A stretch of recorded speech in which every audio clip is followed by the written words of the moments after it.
Halo teman-teman, tahukah kalian jika padi adalah tanaman yang sangat penting? Tanaman yang biasa kita ubah menjadi beras dan menjadi nasi, ini adalah tanaman budidaya yang sangat penting bagi kita. Tetapi tahukah kalian, padi juga dapat dijadikan pupuk loh. Memang bisa, bagaimana caranya? Nah, penasaran kan? Simak video ini, kami persembahkan dari Christopher Filio, Sylvia, Regan, Jessica, Nelvin, dan Ferianto. Kami siswa 12 MIPA SMA Dharma Jaya mempersembahkan video pembuatan pupuk dari padi. 3, 2, 1. Perkenalkan, nama saya Regan Abadi. Dalam kesempatan ini saya akan mencoba menghitung komposisi pupuk NPK dengan rumus. Pupuk NPK yaitu singkatan dari pupuk nitrogen, fosfor, dan kalium. Nitrogen didapatkan dari urea, fosfor didapatkan dengan bubuk TP, kalium didapatkan dari kalium klorida. Kandungan urea dalam pupuk NPK yaitu sebesar 15%, TP atau TSP sebesar 15%, KCl sebesar 15%. Cara hitungnya yaitu urea sama dengan, maksudnya maksa urea sama dengan 15% kali jumlah berat pupuk yang mau dibuat. Misalnya 5 kilo atau 10 kilo kali 100 per 54. Kalau TP atau TSP sama dengan 15% kali jumlah berat pupuk yang mau dibuat kali 100 per 36. Kalau KCl sama dengan 15% kali jumlah berat pupuk yang mau dibuat kali 100 per 45. Kalau komposisi ini mau dirubah jadi 16% juga boleh atau 20%. Sekian, terima kasih. Ini ada bahan-bahan untuk membuat pupuk NPK, yaitu TSP, KCl, dan urea. Cara membuat pupuk NPK ini adalah dengan cara mencampurkan semua bahan tersebut menjadi satu.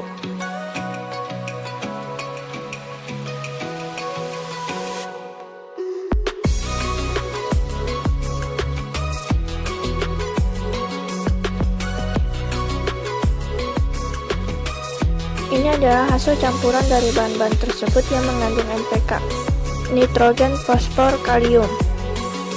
Bila ingin menggunakan pupuk NPK, bisa dicairkan menggunakan air dan siap dipakai.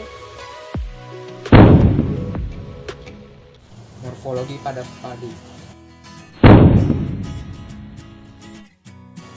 Bagian pertama adalah bagian akar. Akar adalah bagian tanaman yang berfungsi menyerap air dan zat makanan, kemudian diangkut ke bagian atas tanaman.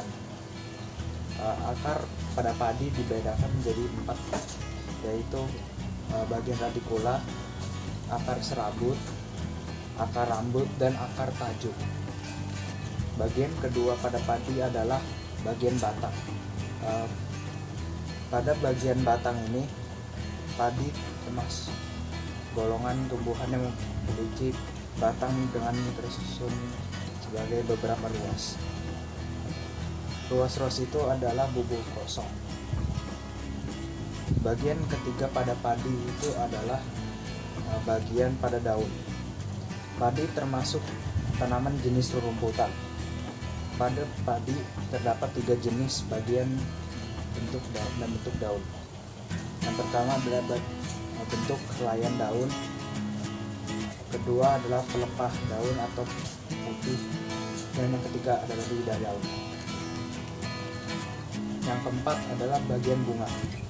Bunga sendiri terdapat pada padi. Kita sering melihatnya di berbagai tanaman-tanaman lain juga. Pada padi, kumpulan bunga padi yang keluar dari buku paling atas dinamakan malai. Bunga padi itu adalah bunga telanjang, artinya mempunyai perhiasan bunga. Komponen-komponen pada bunga padi adalah kepala sari, tangkai sari, palea atau belahan yang besar, lema atau belahan yang kecil, kepala putih, dan yang terakhir adalah tangkai bunga. Bagian terakhir pada padi yaitu buah. Buah padi yang sering kita lihat itu adalah beras atau butir gabah. Sebenarnya bukan biji, melainkan buah padi yang tertutup oleh lema dan palea. Buah ini terjadi setelah selesai penyerbukan dan pembuahan. Sekian morfologi, terima kasih. Lalu selanjutnya untuk fisiologi tanaman padi. Di sini beberapa ahli fisiologi menganggap bahwa pertumbuhan secara eksplisit bukan hanya peningkatan ukuran tetapi harus dipandang sebagai suatu proses. Di mana di sini dalam fisiologi tanaman padi tersebut terdapat dua fungsi primer, yaitu pertumbuhan dan pembelahan sel-selnya. Untuk pertumbuhan anakan, di mana padi sendiri ini mulai tumbuh dengan tanaman padi yang memiliki 4-5 daun, seperti halnya dengan akar. Perkembangan anakan ini berhubungan dengan perkembangan daun. Apabila daun pada bulu telah memanjang, maka anakan akan muncul. Jadi di sini aturan ini tidak hanya berlaku kepada sekunder, tapi juga kepada tersier, di mana anakan sekunder dan tersier ini saling berhubungan, di mana keduanya setelah terjadi anakan sekunder, maka selanjutnya akan terjadi yang tersier.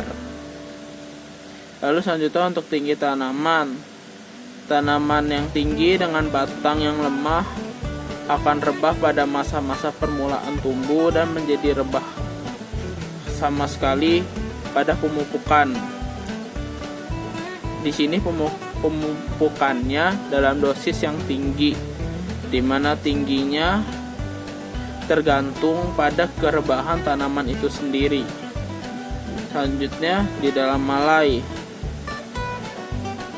tanaman padi menopang gabah yang merupakan sing yang perlu dipenuhi dengan materi dan berbagai sumber dari tanaman itu sendiri.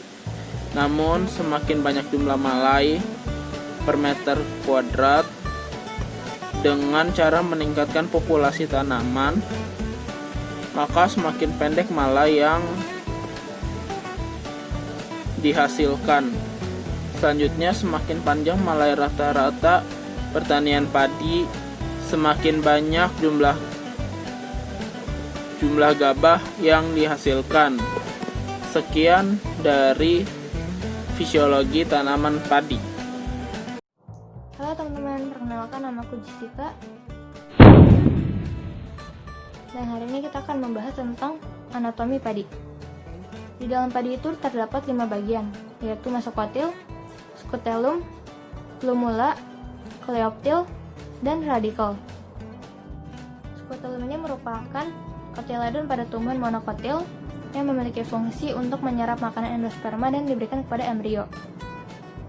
Lalu coleoptil ini merupakan sebuah lapisan luar pada plumula yang berfungsi sebagai pelindung di saat awal-awal perkecambahan. Lalu ada plumula. Plumula merupakan calon daun embrio yang terletak di ujung epikotil. Nah, ada 3 bagian yang akan mengalami pemanjangan pada awal perkecambahan, yaitu radikal, coleoptil, dan plumula. Cadangan makanan endosferon ini pada monokotil digunakan untuk pertumbuhan embrio. Lalu di dalam anatomi padi ini sendiri, padi memiliki akar yang pada saat muda itu warnanya putih dan saat tua itu warnanya coklat. Lalu ada batang. Padi memiliki batang yang berluas dan luasnya itu berbentuk bulat. Lalu ada daun. Daun ini juga terdapat bulu-bulu halus dan pada saat muda warnanya hijau dan pada saat tua itu warna kuning. Daun ini berbentuk panjang dan terdapat tulang daun di bagian tengahnya. Lalu ada bunga padi atau yang bisa disebut sebagai padi. Nah, bunga padi ini sendiri mekar pada jam 9-10 pagi dan tutup pada jam 3-4 sore. Bunga padi ini juga memiliki warna, yaitu warna putih. Nah, di dalam bunga padi ini juga memiliki beberapa bagian, yaitu ada kepala sari, tangkai sari, kepala putik, tangkai bunga, Phalea dan Lema. Lalu selanjutnya ada buah padi atau yang bisa kita sebut sebagai gabah. Saat masih muda, gabah ini berwarna hijau, dan saat tua, gabah ini berwarna kuning. Buah padi ini juga berbentuk lonjong. Dan buah padi ini juga mempunyai sebuah lapisan yang biasa kita sebut sebagai sekam. Video dari kami tentang cara membuat pupuk untuk padi, menjelaskan morfologi padi, fisiologi padi, dan anatomi padi. Sejumlah orang juga sudah melakukan climate action, yaitu meminta pemerintah untuk mendeklarasikan bahwa Indonesia sedang krisis iklim. Karena dari krisis iklim tersebut, banyak tanaman padi yang mati. Dan pemerintah Indonesia sudah jarang memberikan pupuk bagi para petani. Maka dari itu, kami mengajarkan cara membuat pupuk, menjelaskan morfologi, fisiologi, dan anatomi padi, agar petani di Indonesia lebih memahami tentang padi. Sekian video dari kami, terima kasih.